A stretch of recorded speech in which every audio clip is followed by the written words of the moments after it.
Welcome to the 7th Visionary Pictogram.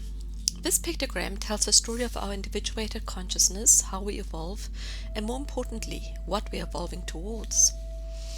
It shows the context of this multidimensional process. Please keep in mind that it does not represent a single event, but many lifetimes and cycles of growth.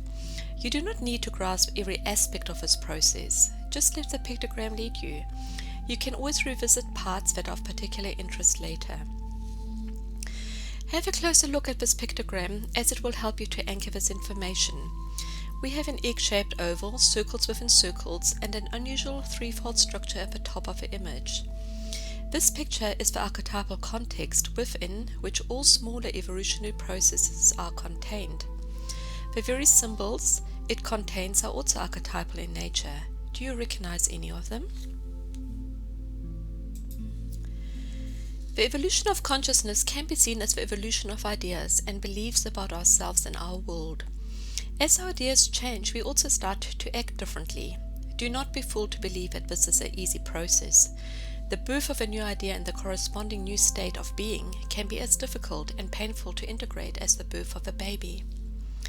What's exceptional about this pictogram is the simplicity with which it shows the visual relationship between the four major contracting and expanding transitions that we go through as we evolve. The elliptical oval represents our individuated consciousness which arises at birth. It is an open-ended, energetic field that holds the personality, soul, and spiritual evolutionary potential of our incarnation. Please note that we all have this field and that it always remains. We draw on the energy of this blueprint continuously throughout life. As a newborn, our psyche is not fully developed for us to function in the world. We are predominantly unaware of our sense of self, and as babies we are receptive to everything that is happening in our surroundings, and we spontaneously store this information. This is the function of a receptive right hemisphere of the brain, and it is a capacity that we do not lose. To fully function in the world, we do, however, evolve to develop further abilities, the first of which is to develop our linear left brain reasoning capacities and a sense of self as separate from the whole.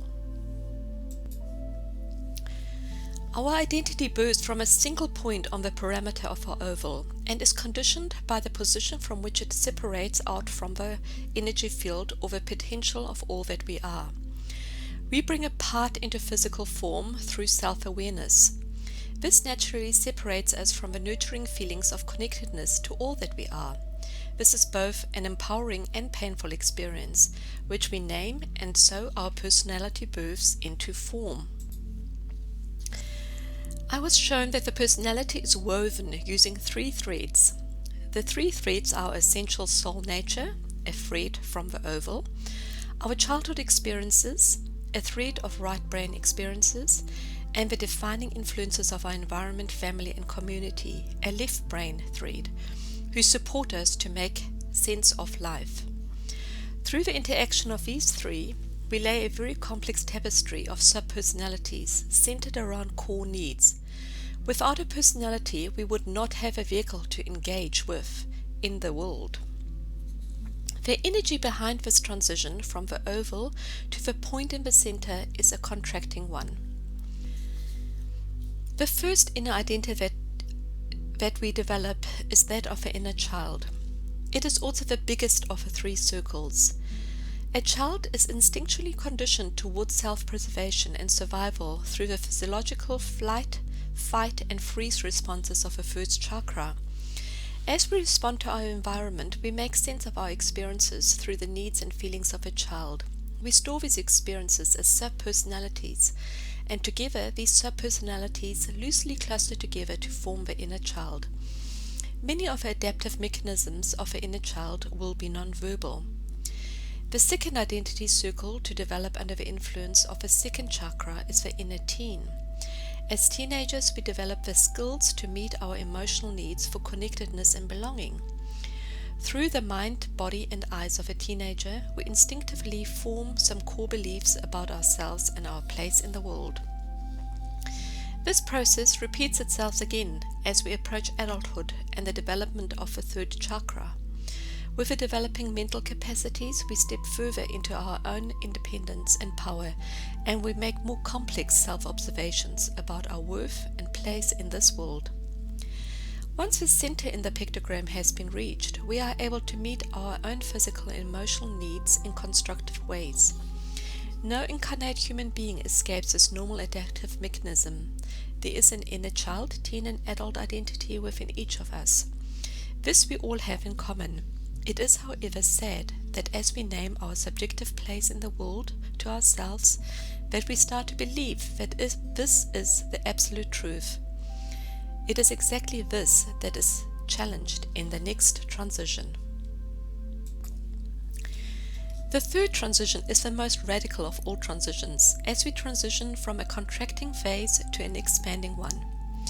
As a personality becomes more firmly anchored in the heart chakra, a person becomes more loving towards themselves and others. This is the necessary signal for the personality to come into magnetic resonance with the inner light of a soul. From the center, my hand started spiraling out in an anti-clockwise direction until I had drawn a perfect circle that covered the whole base of the elliptical golden oval. This transition can be an extremely challenging process, especially the first conscious contact with our soul. It shocks the system into a crisis. It defies all logic and leaves such a deep imprint and longing that we are propelled forward to express this emerging aspect of ourselves. The soul is that deeper and more essential part of ourselves that we all yearn to express. The soul is a timeless light thread on which everything hangs. Cut this thread and the whole disassembles into many pieces, and the general order of a system is destroyed. Reconnecting with one's soul sounds simple and soothing, but it is not, as we bump into the inhibiting or unwholesome aspects of our personality and are forced to deal with them. Indeed, this is an unavoidable aspect of the evolving journey, and it takes an act of will to face the challenges and build the higher consciousness substance that activates the 5th, 6th, and 7th chakra. Let's take a step back and view this process more slowly. Of the 3 lower chakras, the 3rd chakra and the corresponding inner adult identity is the first to come into magnetic balance, to grow into maturity through the activation of the 5th chakra. In this process, the conditioned inner adult is transformed into the well-adapted inner adult. This is followed by the 2nd chakra, which comes into resonance with the 6th. The 1st chakra, being the first to form, is the last to come into balance with the 7th chakra. As the most primal aspect of a personality vehicle, it also has the strongest hold. Our fantasies about reality are dear to us, and we are reluctant to relinquish them. To let go of the known for the unknown requires great commitment and faith. The personality clings to the conviction of its own existence as an independent reality. It might even seek enlightenment as a secret means of securing its survival. This is how a spiritual ego emerges as a desperate and sophisticated survival tactic in response to the 3rd transition. To navigate these challenges, we have to strengthen our connection with the inner observer. This is an intuitive capacity that we all have. We act, we reflect on the experiences, and we change our behavior accordingly. The part that does the reflecting is the observer. The observer is sometimes also referred to as the director, as it orchestrates the interaction between incongruent aspects of our personality, and is well suited to orchestrate the inner conflict that arises between the substance of a personality and the soul. I was told that through this process we release the space-time matrix of limitation, and that this is of great service to humanity, and that our influence and contributions towards the unfolding of a divine plan grow from the small point of a personality or the center of a circle to that of the big circle. Such a significant shift requires some careful preparation. When we superimpose the circle, which represents the soul, on the elliptical oval, we become aware of another area, the top third of the oval, into which the soul light does not reach. This represents the sanctified substance of our spiritual essence and the outer light from which our individuated aspect arose. Have a closer look at how the three lines overlap with both the circle and the oval and connect our individuated consciousness with the space beyond. The space within is now in resonance with the space without.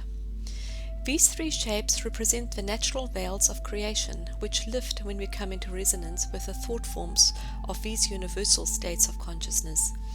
Just like the personality's creative capacities are released to allow the consciousness of a soul to express, the soul eventually relinquishes its form to become a vehicle for the expression of the thought forms of an even bigger life system, that of a spirit.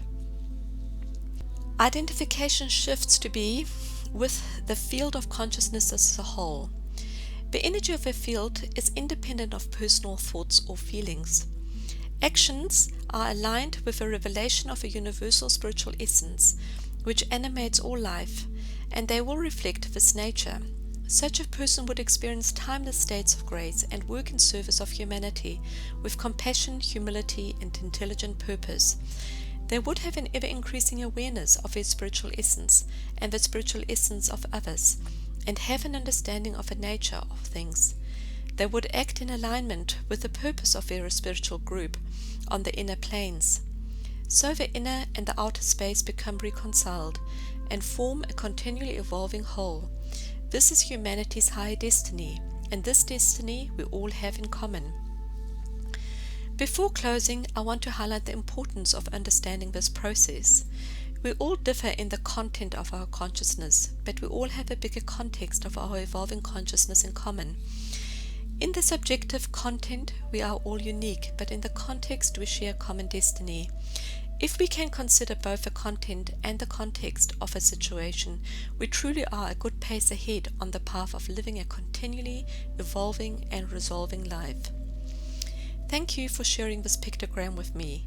For more information or to view the next pictogram in this series, visit my website www.visualtouch.co.nz. Thank you.